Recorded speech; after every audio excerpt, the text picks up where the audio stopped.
Can you hear me now? There we go. All righty. Welcome to the Unitarian Church of Los Alamos. I'm Andrea Determan, and I'm a worship associate for this congregation.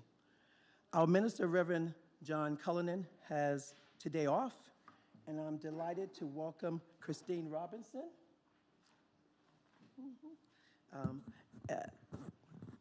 I'm delighted to welcome Christine Robinson. Welcome, Christine, and welcome to all of you, whether you are here in the sanctuary or watching online. As Unitarian Universalists, we affirm and promote the inherent worth and dignity of every person and the interconnection of us all. Whoever you are, whomever you love, wherever you are at this moment in your life, and wherever you are on your life's journey, you all are welcome here. If you are joining for the first time, we invite you to talk to any of us after the service and return next week when Reverend John will be back in the pulpit. If you're watching online, please sign our virtual guest book. There's a link to the book in the notes below this video. Everyone is invited to the fellowship hall after the service for refreshments and conversation. And if you like, you may take your food and drink outside and remove your mask if you like. Again, everyone, welcome. We're glad you're here.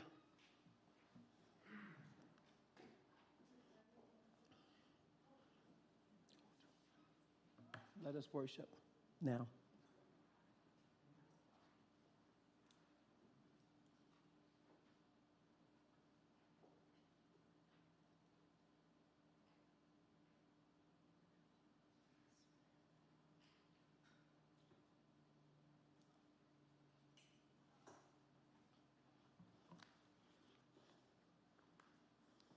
Our childless reading today is, "Into this home we bring our hunger for awakening.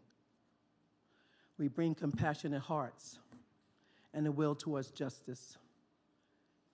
Into this home we bring our courage to walk on after hard losses. Into this home we bring joy and gratitude for ordinary blessings. By our gathering, we bless this place. In this shelter, we know ourselves are blessed.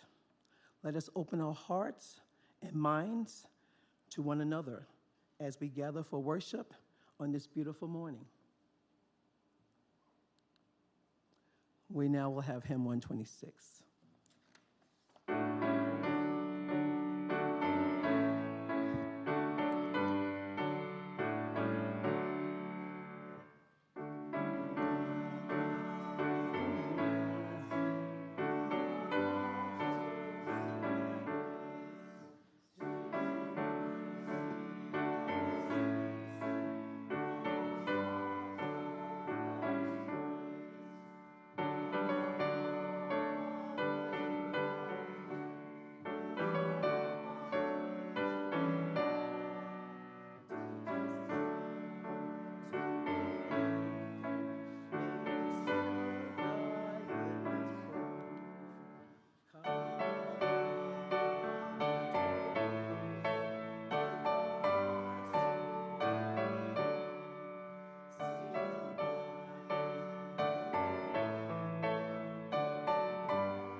Please remain standing while we say our affirmation. Love is the doctrine of this church. The quest for truth is his sacrament, and service is his prayer. To dwell together in peace, to seek freedom, seek life in fellowship, and those harmony. Thus do we covenant, each and with all. You may be seated.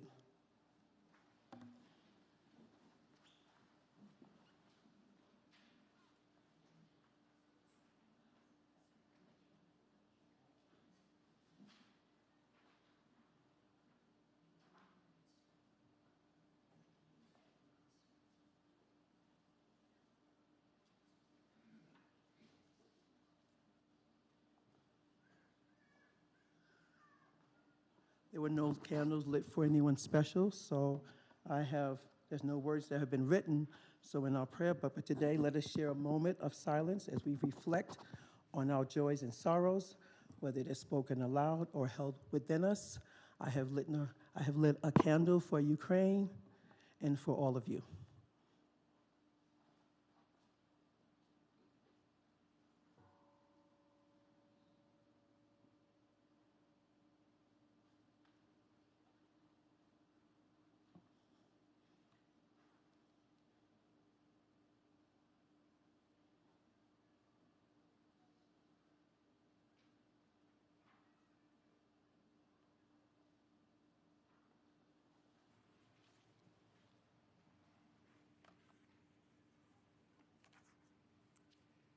Let us lift all that is in our hearts this morning to the great powers of healing and renewal and fellowship, which we call by many names. Let us remember especially John and Jess and pray that they have a good gathering for Jess's mother's funeral today. And let us spare a place in our heart for the people of South Florida, especially the ones who live inland and thought they were safe from hurricanes, as well as the people of Pakistan, who suffered half their nation underwater last month, and the people of Kiribati, an island nation slated to go underwater within the lifetimes of its children. Let us say a fervent prayer for democracy in our nation as we approach another election. And let's also rejoice in this amazing week of rain that we have had, with more to come, I hear, and for the beauties of our lovely state in this lovely season, for the freedoms and peaces that we enjoy, and for all the blessings of our lives. Amen. Our meditation this morning is number 102.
Well, I have a little story to tell everybody. Maybe you've heard it before. Hope you've heard it before. It's a story from the house at Pooh Corner.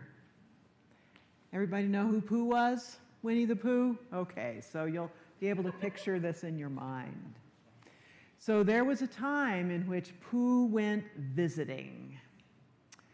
And he arrived at the opening to Rabbit's hole, which was itself a hole in the ground. And he thought he would visit Rabbit that day. And so he called into the hole, "Rabbit, Rabbit, hello!" And he thought he heard a kind of rustle in the hole, and then all of a sudden it got really quiet. "Is anybody there?" called Pooh. And a funny little voice came back, "Nobody's here." And Pooh thought, "Oh, how disappointing." And he started to walk away. And then he thought, "Wait a minute. Somebody must have been there because somebody said nobody was there." And so he went back to the entrance to the hole and he shouted again, "Rabbit, aren't you there? It's Pooh." And he saw little Rabbit's nose at the entry to the hole, and so he invited himself right in. So he dived headfirst in the hole, and he had to wiggle a little bit to get his kind of round body all the way into the hole. But once he was inside, Rabbit had a lovely little living area with a table all set for morning snack. Bread and honey and tea, all kinds of things that English bears love to eat. And Rabbit said, "Well, I was just about to sit down to morning snack. Let me lay you a place. Would you like honey or condensed milk on your toast?" "Oh, honey," said Pooh Bear, because as we all remember, Pooh Bear has a kind of a thing about honey, right? Okay. So he got his tea, and Rabbit said, "Would you like a little honey on your toast?" And Pooh Bear said, "I would like that very much, and don't bother with the toast." And so he stuck his paw into that nice honey jar, and he started mainlining the honey. And he kept at it, and he kept at it until the honey was done. Now, we would call this pretty rude, right?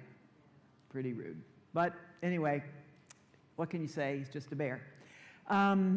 So Rabbit was, of course, dismayed about all this, but not too surprised, right? He had sort of anticipated this. And so he stands up when it's all over, and he says, "Well, I need to go. I need to go out." And Pooh said, "Oh, all right, unless there's any more." Rabbit said, "There's no more." And so Pooh said, "All right, well, thank you so much, and I'm on my way." And so he started to crawl out of the hole, and he got his head out of the hole, and he got his arms out of the hole, and then he got stuck. He wiggled, and he wiggled, and he couldn't get himself unstuck. Well, Rabbit, seeing that his front door was blocked, and who had very wisely provided himself with a little back door, went out the back door and came around and said to Pooh, "Well, you're stuck." And Pooh said, "Can you give me a hand?" And Rabbit said, "Sure," and gave him a hand. And he tugged, and he tugged, and he tugged. No good. Rabbit says, "I'm going to go get Christopher Robin," their friend Christopher Robin. So eventually Christopher Robin shows up, and he takes Pooh's hands, and he tries and tries to get him out of the hole.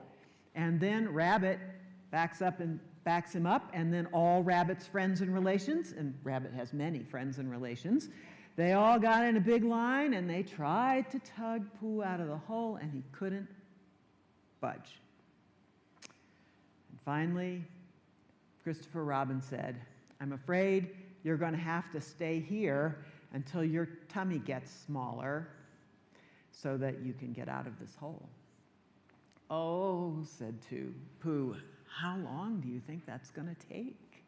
And Christopher Robin said, "Oh, I would say no more than a week." "Oh," said Pooh, "what about meals?" "No meals," said Christopher Robin, who was really a very wise little 6-year-old, wasn't he? "No meals," he said, "on account of getting the tummy smaller faster." "Oh," said Pooh, "oh." Christopher Robin said, "Don't worry, I'll read to you every day." And Pooh had a little tear escaping from his eye, and he said, well then, would you please read me a sustaining book, such as would help a stuck bear in a great tightness?" So we got our picture here of Pooh stuck in the hole. Anyway, he got out. He had his weeks-long fast, and he got out. They all had many, many adventures after that. So it all ended happily.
So I didn't want to single out any kids, so I'm going to ask you to think about all these questions together about that story. And think about, what is it that sustains a stuck bear who's caught in a hole and a great tightness? That's what I want you to think about. And by the way, I'm Christine Robinson, as was said, and probably all of you have seen me before here. I've been a guest, probably about 30 times in 35 years. And although this is probably the longest I've been with this pandemic since I've been up here with you. I was the minister in Albuquerque for about 30 years and retired 5 years ago. So it's good to be with you again. So it's happened again, this time in Florida, a hurricane, both less predictable and more destructive than nearly ever before, struck, took almost 100 lives, did untold damage. Residents are already musing about rebuilding. What? But they really don't have much choice. In spite of the clear signals we're getting from nature that a lot of property,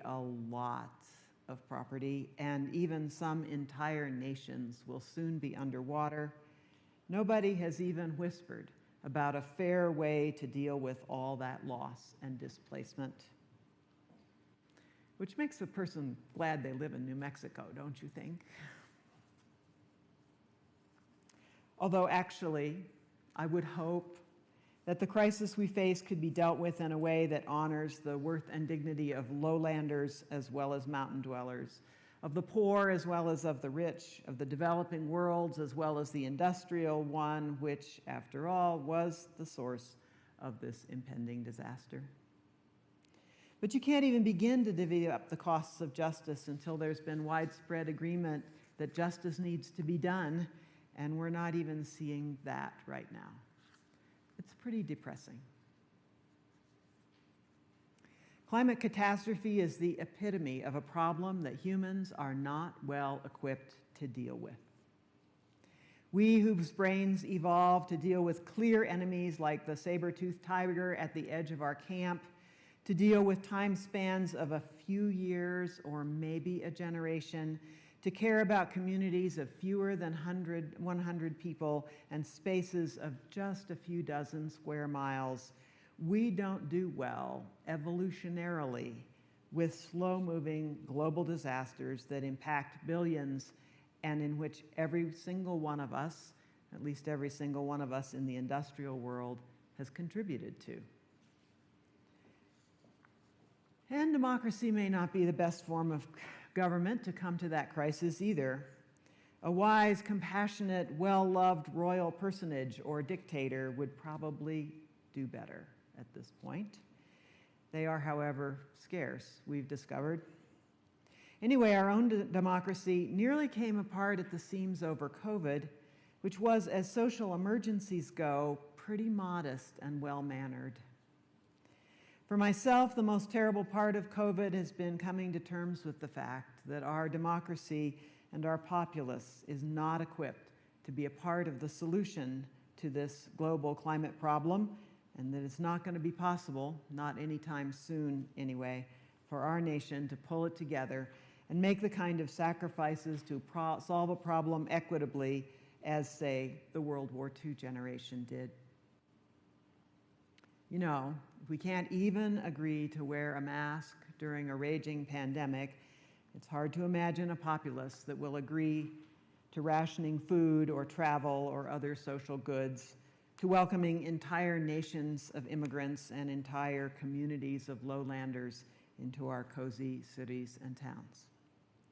We humans may have met our match with global warming, a big problem that evolution did not equip us to solve. I know I don't need to convince you here that ecology is important, that climate change is real and catastrophic, and that other species are important both to us and for their own precious sakes, and that the answer to sustainability, do we have to, is yes, we have to. There's open questions about how we will do this, and I don't mean technical hows like electric cars or hydrogen energy, which are important. I mean the soft hows, the adaptive hows, the how we will live, the how we will be just, the how we will share the burdens, deal with the losses, clean up the damage. How will we do that justly? How we and our children and grandchildren will keep our spirits up and be willing to keep on making sacrifices in spite of the fact that this slow-moving problem is bound to get worse before it gets better. How will we and they live with all this? That's what I've been thinking about lately. And I've found myself thinking about stories. That Winnie the Pooh story was one of them. When Pooh, due to his own gluttony for the wonderful experience of honey, became stuck in Rabbit's hole, after trying and trying to get out, after coming to terms with the fact that he is one stuck bear, he sighs and a tear rolls down his cheek, and he asks his friend, Christopher Robin, "Would you then read me a sustaining book, such as would help and comfort a wedged bear in a great tightness?" When it comes to the issue of sustainability, I feel a bit like a wedged bear in a great tightness. Maybe you do too. Who's made a bit of a pig of herself while enjoying all my host had to offer. Now things are feeling tight, and all the ways out of this fix involve losses and difficulties that I don't even want to think about. I wonder if some of you feel that way too. And I imagine that you, like I, have recycled and gardened and brought an energy-frugal car and insulated your house or limited your air travel or composted or gotten solar panels or installed water-saving toilets and landscapes, and maybe you've done all those things and maybe you've done more. So perhaps now, instead of contributing 5 times more carbon dioxide to the atmosphere than the average human being on Earth, as most Americans do, maybe you only contribute 3 times as much. That's what I figure. I contribute 3 times as much as the average human being on Earth. But maybe you do better. We're still all stuck bears who've been gluttons. Not that we had a lot of choice.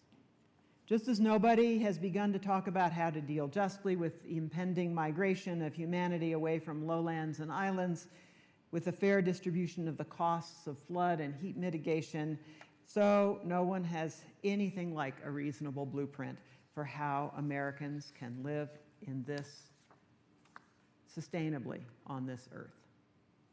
That doesn't make us more stuck. That doesn't make us less stuck. That makes us more stuck. Well, getting depressed and helpless won't do us any good. Being angry is only going to hurt. Giving up is not an option. Leaving this crisis to the next generation would be a crime against humanity. But even if I could live sustainably in this society, it wouldn't do any good for me and you to do it all by ourselves. Nearly everybody has to live sustainably, starting 20 years ago. Where's the hope?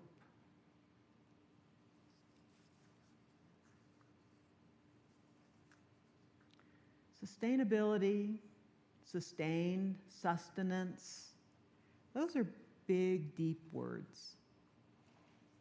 Sustenance, when applied to food, means more than just vitamins and calories. Sustenance implies food that maintains not just our physical lives, but our whole lives.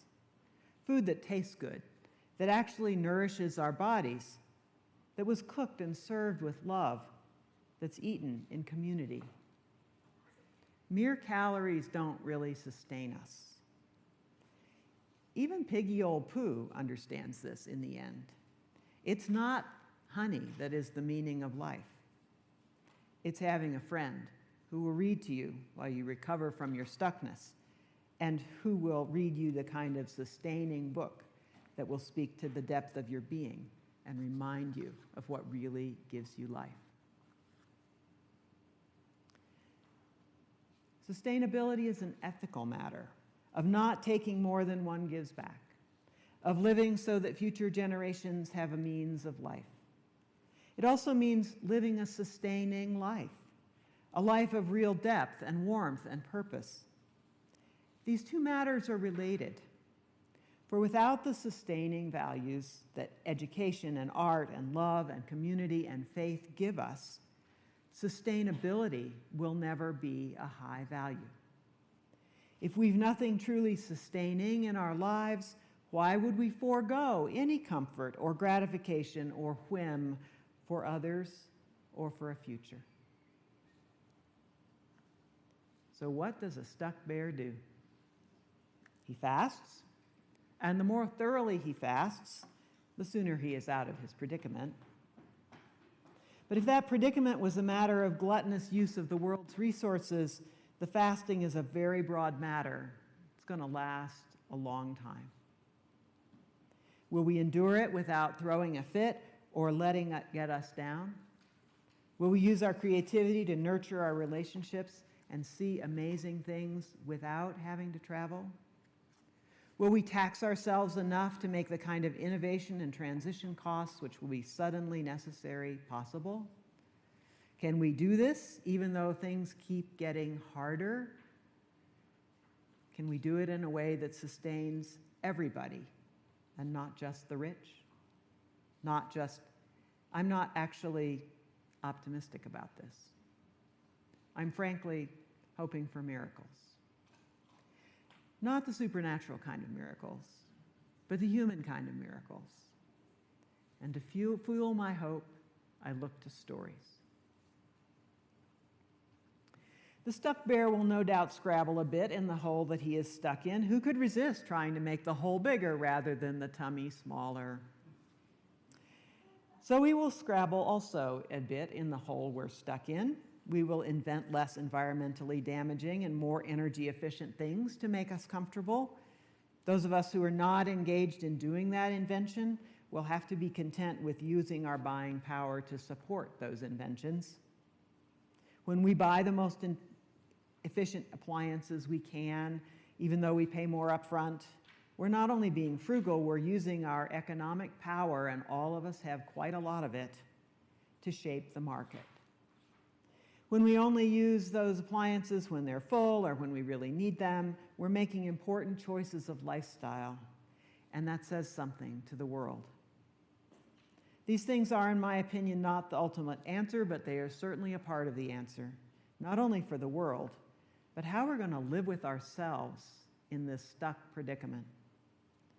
Because even though you can't solve the problem, you have to do what you can. How can you live with yourself if you're not at least doing what you can?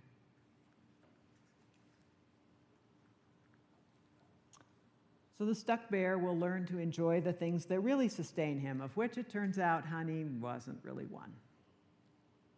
This is where things like education and spiritual growth and love and community and family, those infinite sum games, become important, even vital.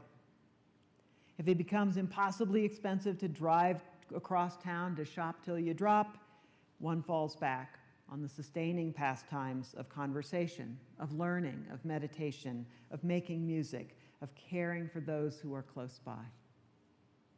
If we can no longer visit all our friends and relations whenever we want to, we will relearn the art of letter writing or e-letter writing. These are the lessons the industrial world can learn from the developing world, whose people have lives we would consider hard, but who themselves consider their lives very worthwhile.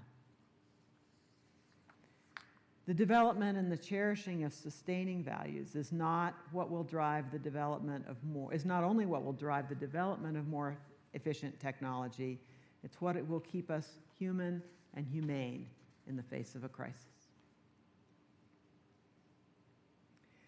The story of God's command that we exercise stewardship over creation will be sustaining to some. The picture of the spider web of creation, in which each part is intricately connected to the other parts, is a sustaining story. The pictures of migrating birds and parading penguins to which we've been treated by the movie industry lately are sustaining pictures which will help us while we fast to feel good about the sacrifices we're making and the life we're living. There's no getting around it. The crisis has begun. The only question about the crisis is how terrible the suffering will be, whether the sustaining values of our society, democracy, compassion, learning, and optimism, just to name a few, will carry us through this crisis. There's no question, after all, that the human race has to live in a sustainable way. We'll just have to. The question is how equal will be the burdens, how terrible will be the suffering, and how close we will have to get to such a degraded environment that our species is in real danger before we can bring ourselves to make the changes we need to make. And whether in the end, people will look back and say, it was a terrible time, but we lived through it and we learned our lessons well. One of my family sustaining stories goes like this. My grandfather, on my mother's side, was a truck driver. He drove for Consolidated Freightways.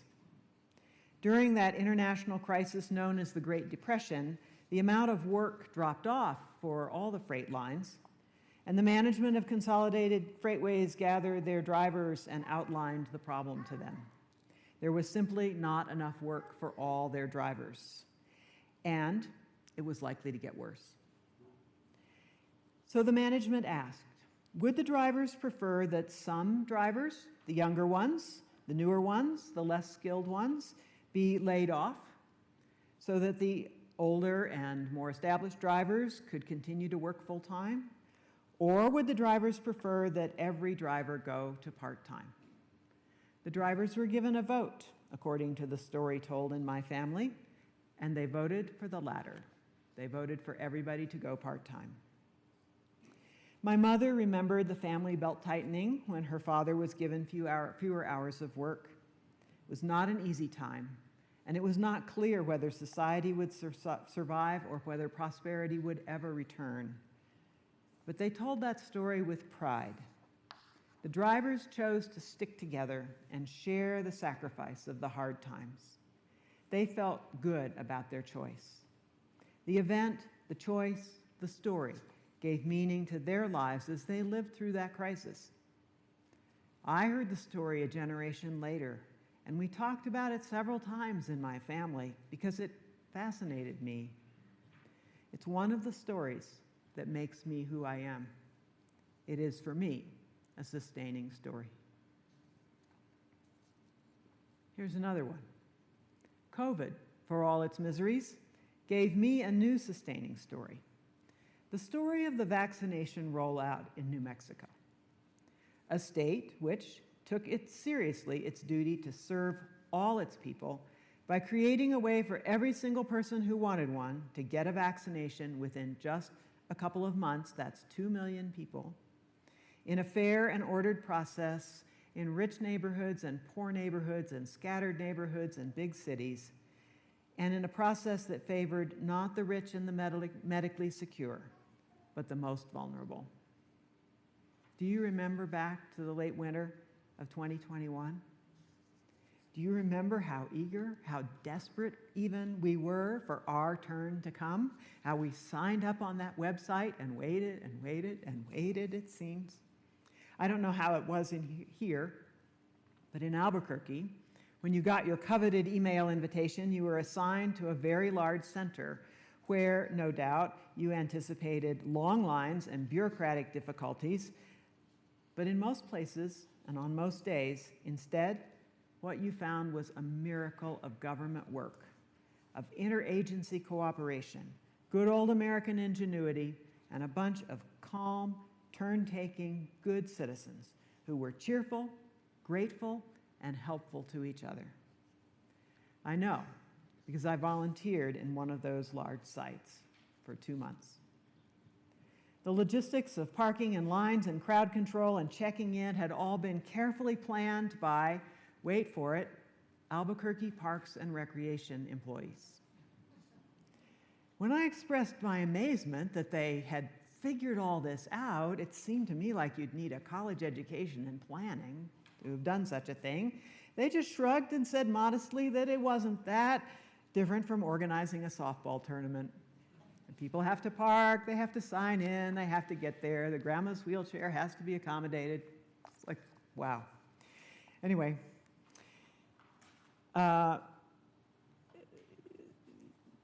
and also they said that they had been called back to their work 3 months previous to do all that planning. And that they'd had the cooperation of, for instance, the school systems who had loaned the buildings, and the nurses, and the National Guard, which after the nurses went back to work and the school buildings weren't available, offered their facilities and personnel, and on you go. It was an amazing thing to watch. You could see on the faces of these Parks and Rec's employees, most of whom who were really young, as Parks and Rec employees tend to be, how much the success of their work was meaning to them. You'll tell this story to your grandchildren, I told them, and they smiled. They would. I got a chance to add my own ingenuity and knowledge of volunteer management to this mix, and that was very satisfying too. But most satisfying was watching a government work the way it was supposed to work, for the benefit of the people, with a maximum creativity, with a focus on justice, and a minimum fuss. The result? Thousands of vaccinations a day for almost 3 months. People who were not only happy to feel safe in the world again, do you remember how good that felt? But who had also tended the people in line around them, who had thanked not only the providers, but even the volunteers, and departed, even after a long wait, with a smile, and more often than not, a tear. Not a volunteering day went by that I didn't think, this is the America I want to live in. And you know, this is the America I live in, at least sometimes.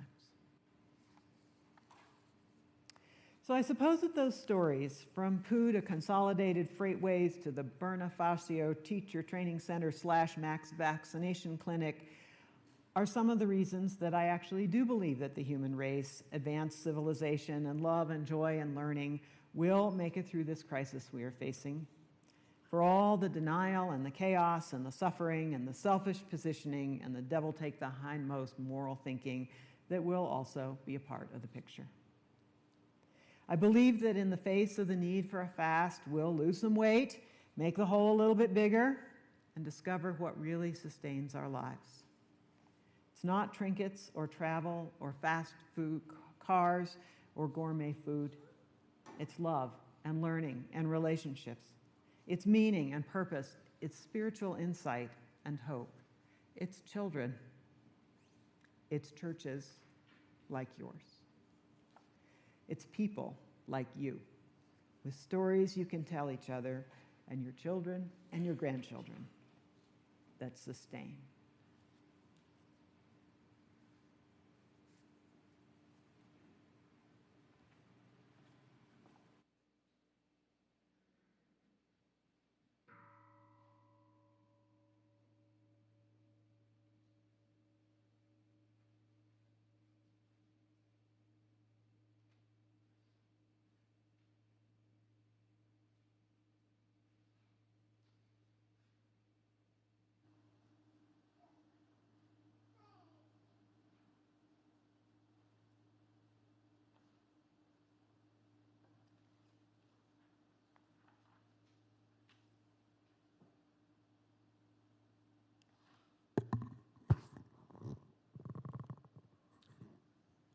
Our offering is an opportunity to share some of what we have with the wider world.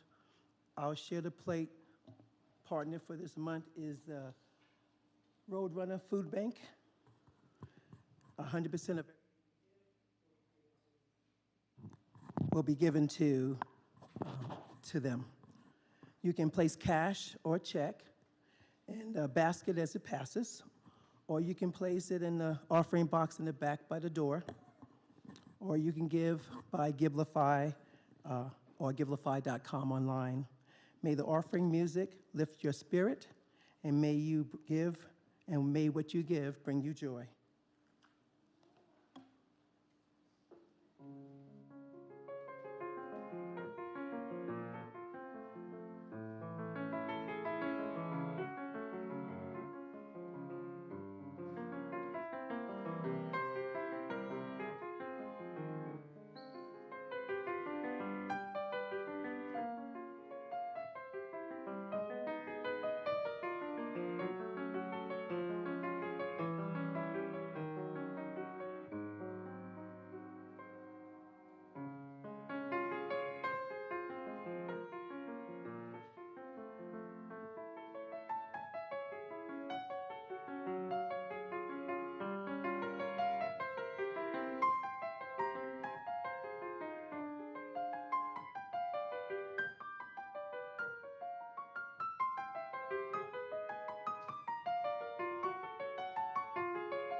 Announcements can be found on the opposite side of your order of service.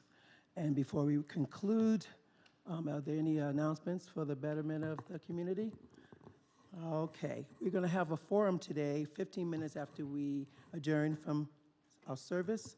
It will be about solar energy nationally and at our church soon. So 15 minutes, you can meet us back here in the sanctuary, and we'll be talking about solar systems. And now, our hymn will be 1018. You can.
These are the words of my colleague, Unitarian Universalist minister, the Reverend Wayne Arneson.